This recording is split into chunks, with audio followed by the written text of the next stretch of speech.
ini. Baik. Ada sebagian orang di luar sana, mereka itu yang mereka inginkan adalah yang penting agama Islam, para pemeluknya kaum muslimin ragu, udah apapun caranya, bagaimanapun caranya, walaupun harus berdusta, walaupun mereka harus mempertaruhkan kehormatan mereka, walaupun mereka harus, mohon maaf, harus menodai secara itu sendiri, walaupun mereka harus berdosa atas nama ilmu. Ini fakta, ini ada ini. Sekarang ada yang seperti itu. Bapak Ibu mungkin enak-enak, masya Allah, alhamdulillah, masjid ada di sini. Kemudian akidahnya Ahlussunnah wal Jamaah semuanya, enak bareng-bareng berjamaah. Hati-hati dengan anak-anak kita yang ada di universitas itu, di kampus-kampus itu, di sekolah-sekolah itu. Apakah mereka bisa seenak Bapak Ibu? Tidak. Pemikiran-pemikiran semacam ini mereka musuh-musuh yang memasukkan, betul. Dimasukkan pelan-pelan, merusak Islam dari dalam. Kalau mereka perang dengan kaum muslimin, mereka tahu resikonya. Tapi kalau perang pemikiran begini, kan mereka nggak usah capek-capek. Apalagi kalau yang memeranginya itu adalah berjubah seperti kita, pakaian seperti kita, mengaku muslim, lebih serem lagi. Itu sudah lebih gampang untuk diterima oleh anak-anak kita. Baik, ada yang kedua yang lebih unik. Yang kedua yang lebih unik, yang bertentangan dengan fakta juga. Yang bertentangan dengan fakta juga. Mereka mengatakan, baginda Nabi itu ketika tidak mampu untuk merubah kebiasaan dan adat istiadat bangsa Arab, maka mengaku menjadi Nabi. Gampang sekali ngomong begitu. Mereka nggak lupa bahwa ngaku menjadi Nabi itu nggak gampang. Nggak gampang. Karena ngaku menjadi Nabi pasti diuji, diminta buktinya kamu Nabi itu apa. Makanya kita semuanya kaum muslimin percaya bahwa bagi Nabi itu adalah Nabi utusan Allah, bukan karena apa yang dikatakan orang tua kita atau guru kita, bukan. Tapi karena ada dalilnya, ada buktinya. Apa itu? Mukjizat. Bagi Nabi itu punya mukjizat. Yang mukjizat itu tidak mungkin akan ada kecuali pada diri seorang Nabi, sebagai bukti bahwa Nabi tersebut betul-betul utusan Allah. Ini kalau kita bahas mukjizat panjang memang, tapi yang jelas tidak sembarangan orang ngaku Nabi, harus ada bukti. Buktinya Nabi adalah mukjizat. Dan bagi Nabi punya mukjizat begitu banyak sekali. Selain itu lihat ajarannya secara mendetail ditelaah bagaimana. Apa ada ajaran yang menguntungkan pribadi? Enggak ada. Ajarannya semuanya demi kemaslahatan umat manusia. Ya Masya Allah. Ini ajaran bagi Nabi dan seterusnya. Nanti ada pembahasannya sendiri.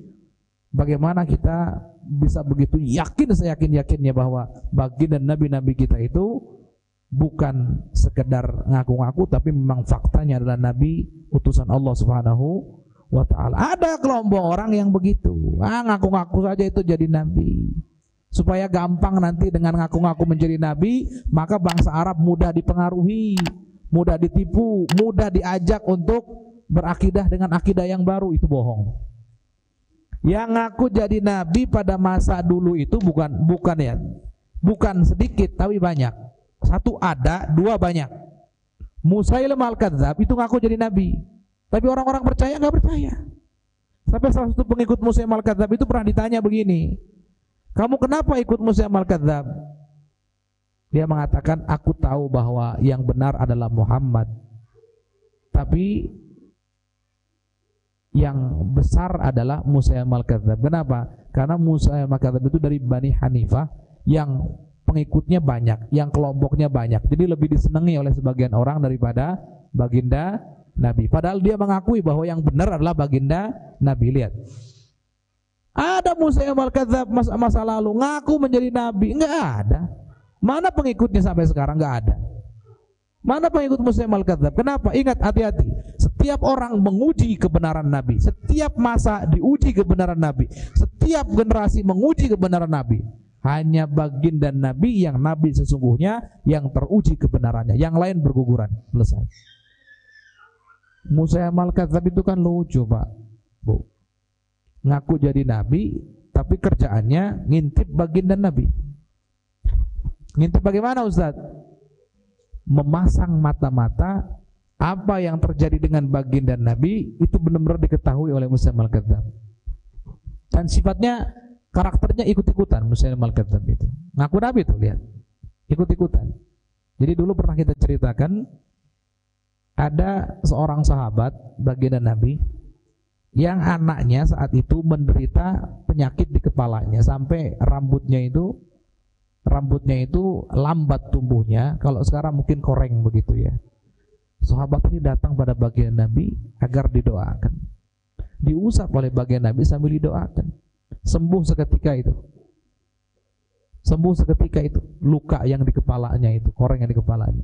Ini informasi ini sampai kepada pengikutnya Musailamah al-Kadzdzab. Kebetulan di antara pengikut Musailamah al-Kadzdzab ada yang punya anak, punya penyakit yang serupa, punya sama penyakitnya.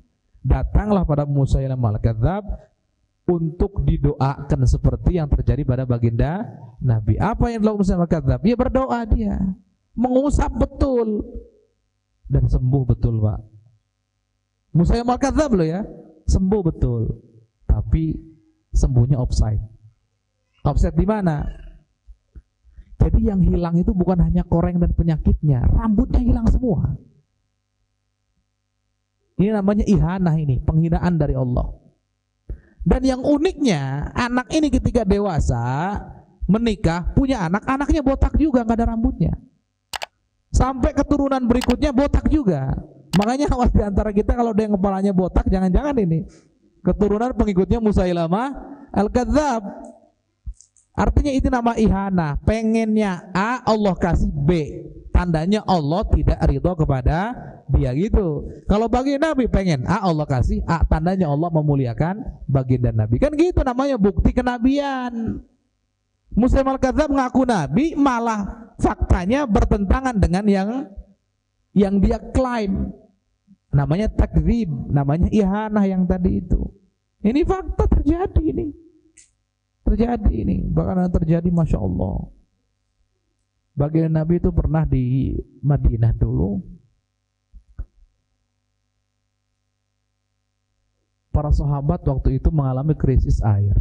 Bukan tidak ada air, tapi lebih tepatnya adalah air yang di sumur-sumur mereka tercemar, sehingga tidak layak untuk diminum. Saat itu tidak layak untuk diminum, tidak bisa dikonsumsi. Mereka lapor pada baginda Nabi datang ke sumur tadi mendoakan. Kemudian ditiup begini, begitu, didoakan. Air tadi itu berubah seketika menjadi air yang sangat harum dan enak sekali untuk dikonsumsi. Kabar ini, beritanya sampai kepada pengikutnya Musailamah al-Kadzdzab. Akhirnya pengikut Musailamah al-Kadzdzab sama minta Musailamah al-Kadzdzab supaya melakukan hal yang sama seperti yang dilakukan baginda Nabi. Betul, datang Musailamah al-Kadzdzab. Sumur-sumur pengikutnya itu kemudian diludahi begitu. Seperti baginda Nabi lakukan. Apa yang terjadi? Yang terjadi ada dua riwayat. Yang pertama, sumurnya airnya jadi hilang. Jadi ada beberapa sumur pertama hilang airnya. Ada kemungkinan gitu, karena ada beberapa riwayat. Riwayat berikutnya menjelaskan itu sumur nggak hilang airnya, tapi ketika diambil kemudian coba untuk diminum, itu air yang tadinya bau biasa saja berubah menjadi bau seperti air kencingnya onta. Jadi tambah nggak bisa dikonsumsi. Itu nabi palsu itu digitukan, makanya hati-hati. Ngaku-ngaku nabi itu nggak gampang. Gusti Allah Maha tahu. Ngaku nabi silakan saja coba tes, pokoknya dihinakan sama Allah. Sepanjang sejarah yang ngaku nabi dan dia bukan nabi dusta, pasti Allah hinakan sepanjang sejarah. Bahkan yang terbaru siapa di Indonesia itu? Ada yang ingat? Lia Eden. Ngaku nabi kan ya? Ngaku nabi dapat wahyu dari malaikat Jibril dan seterusnya, Masya Allah. Sampai salah satunya ingin menambahkan mukjizat. Apa itu? Kumpul di Monas. Coba ada beritanya ada Pak, sama lihat. Kumpul di Monas Kenapa? Dunia akan kiamat. Nanti mereka, kelompok mereka akan dijemput oleh UFO. Ternyata kumpul nunggu sampai sore, sampai malam nggak datang-datang itu UFO. Kayaknya macet kehabisan bensin UFO-nya itu. Dia sudah terang-terangan menyatakan dunia akan kiamat dan mereka akan dijemput oleh UFO. Nunggu ternyata UFO-nya nggak datang-datang. Dihinakan sama Allah. Tapi mana sabda bagi Nabi satu saja yang tidak terbukti? Ayo sebutkan. Baik yang dulu ataupun sabda yang berkaitan dengan masa depan, tidak ada. Semuanya terbukti terjadi. Nyata itu. Jadi jangankan bagi Nabi itu tentang yang lama, yang tentang yang saat itu terjadi atau saat beliau masih hidup, yang akan datang pun semuanya benar.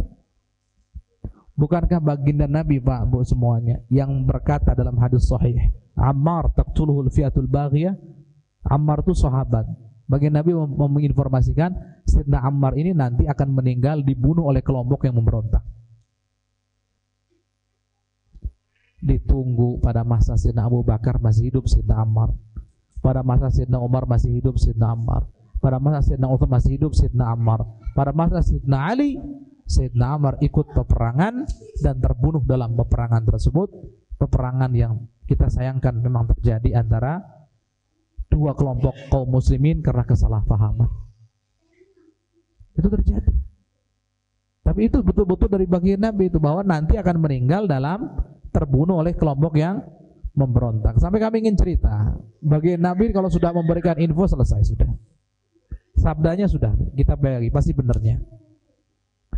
Sayyidina Amr bin As. Sayyidina Amr bin As ini seorang sahabat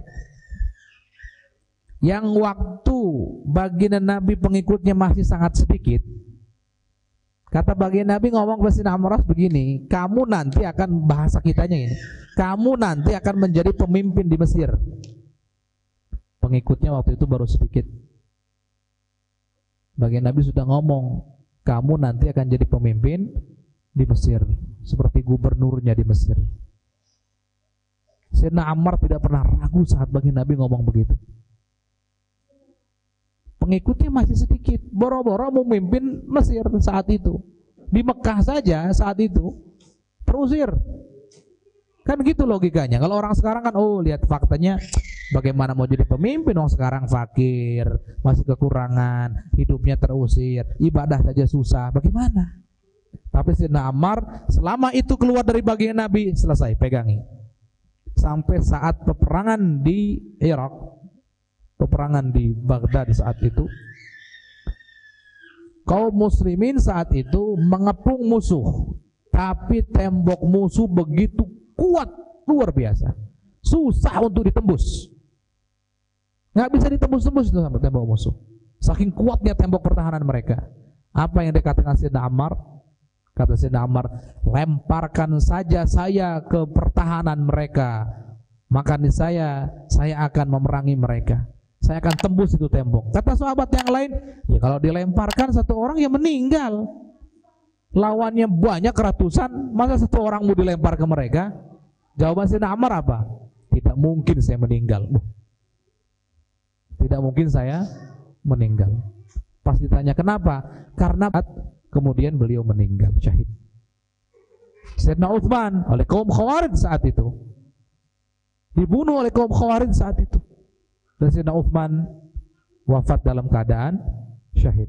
Buktinya itu bukan sembarangan bukti, tapi bukti yang sangat kuat, yaitu mukjizat dari Allah Subhanahu wa taala yang menunjukkan kebenaran bahwa beliau adalah utusan Allah Subhanahu wa taala, dan semuanya masya Allah tepat semuanya.